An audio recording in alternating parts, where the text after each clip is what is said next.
Hello বন্ধুরা, কেমন আছো সবাই? আশা করি ভালো আছো।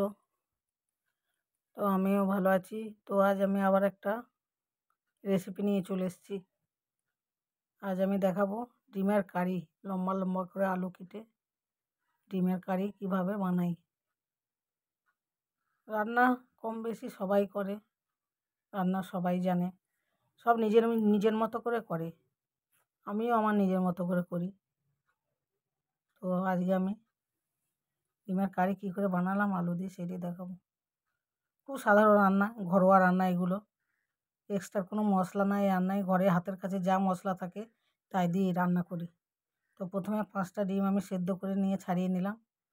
ছাড়িয়ে নেওয়ার পর কড়া চাপিয়ে দিয়ে ডিমগুলো ভেজে নেব। নুন হলুদ দিয়ে একটু লালচে করে ভেজে নেব। আর এদিকে আমি লম্বা লম্বা করে নতুন আলু কেটে রেখেছি। আমার ডিম ভাজা হয়ে গেছে। রান্না অনেক রকম হয়, যে যেমন পারে সেরকম করে। আর এদিকে আমি একটু আদা, রসুন, কাঁচা লঙ্কা, তার সঙ্গে জিরে ধনে গুঁড়ো আর কটা শুকনো লঙ্কা দিয়ে পেস্ট বানিয়ে নেব। আমার ওদিকে পেস্ট বানানো হচ্ছে, আর এদিকে আমি আলুগুলো ভেজে নেবো একটু তেলে। বেশ আলুগুলো তেলে ভেজে নিয়ে নুন হলুদ দিয়ে ভেজে নিলে বেশ খেতে ভালো লাগে, আলুটা টেস্ট লাগে। একটু নুন দিয়ে দিলাম, একটু হলুদ দিয়ে দিলাম। আমার আলুগুলো আমার ভাজা হয়ে গেল। আর আমি পেস্ট ওইদিকে করে নিয়েছি, বানিয়ে নিয়েছি পেস্ট। আলু ভাজাটা চাপিয়ে দিয়ে আমি পেস্টটা করে নিয়েছি।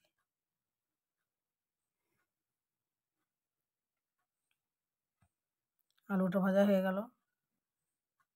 এবারে এই তেলের মধ্যেই দিয়ে দিলাম পেঁয়াজ। পেঁয়াজটা একটু লাল করে ভেজে নেব।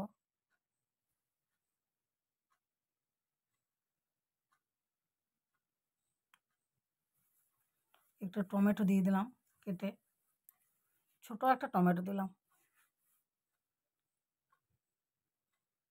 খুব ঘরোয়া রান্না, সাধারণ রান্না, ঘরোয়া রান্না খেতেই ভালো লাগে। আর এইদিকে আমি মশলা করে রেখেছিলাম, মশলাটা দিয়ে দিলাম।